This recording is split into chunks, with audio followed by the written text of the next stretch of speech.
Immersing myself in the magic of stories, in the magic of a great book, helped me get past some hardships of my own. And so I speak firsthand when I say that a great story, a great book, can work wonders on a child's soul.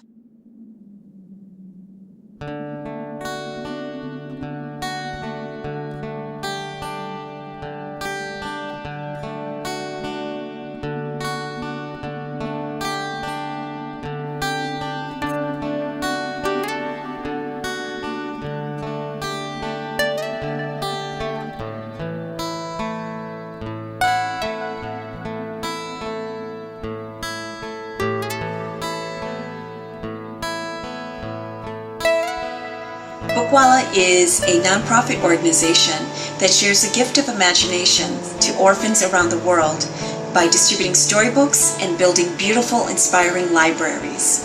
Who wants something yellow and yummy for his tummy? The idea itself was conceived at the end of 2009. I shared this idea with two other individuals that I had the pleasure of working with and I trust. Ranjit Nambiar, based out in Mumbai, India, and Gary Mills, based here in Chicago, Illinois. I've always been in business, I'm an entrepreneur, and I'm always looking at seeing how to make money. But the moment I heard it, I knew I was really excited because I love children.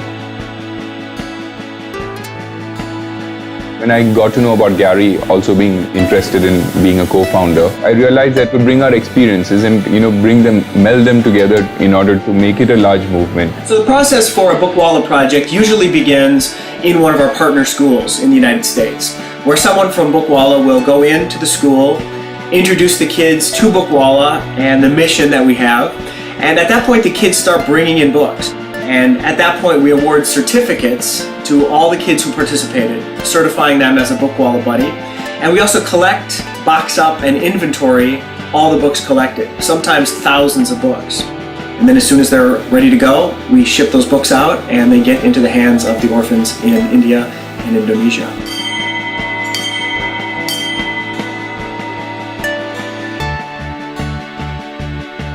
The kids here are brought here from a lot of NGOs, and these NGOs, some of them are working among the Red Street area, that's mainly known for prostitution. Some of the other kids are also brought from the streets. They are there on the pavements begging, and from there also these kids are brought into our campus. Today I'm going to say a story to you on a family from the book A Family Treasury of Little Golden Books. The name of the story is Saggy Baggy Elephant. 1, 2, 3. We learned in our founding year that distributing storybooks would not be enough, would not guarantee that the children were reading the books. I had called our first project about a month after turning in my resignation notice, and I asked Sister Eliza, expecting a great answer. How are the children doing, Sister? Are the kids reading the books? And she came back to me and said, Seena, the books are in a closet and the kids are not reading them. We don't know what to do with them. And it was then that we realized we needed to do so much more.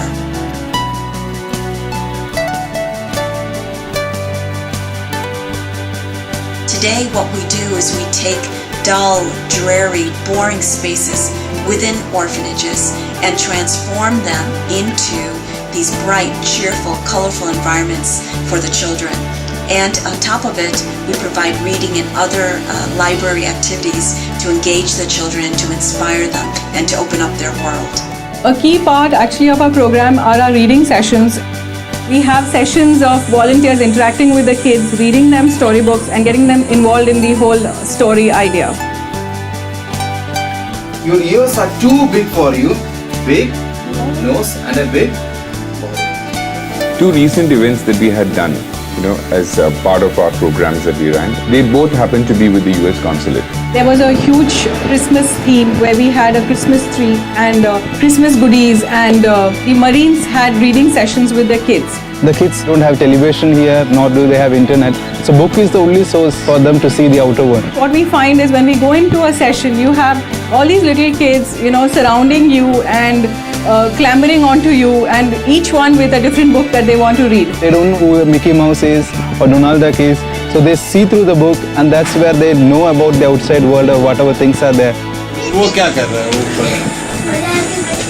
वैसा कौन लटकता है इधर? ये बकरी.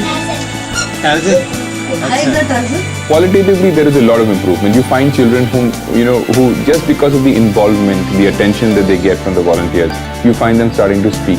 Children who don't talk start opening themselves out. It really motivates us to go further. One of the oldest of the kids here, his name is Suraj.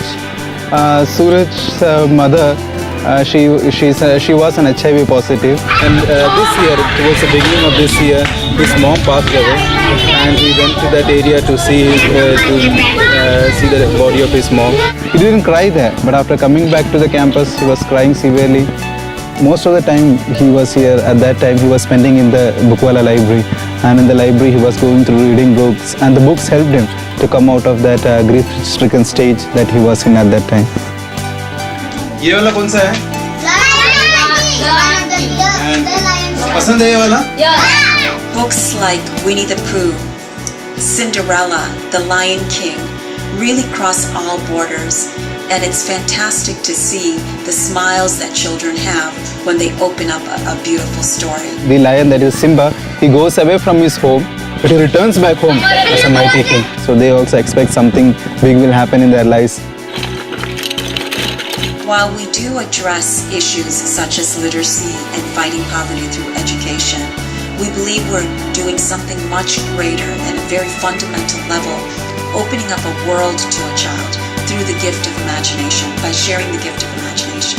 Because with this, a child can get past certain things, view outside the walls of their experience, and know that their world can open up to new possibilities.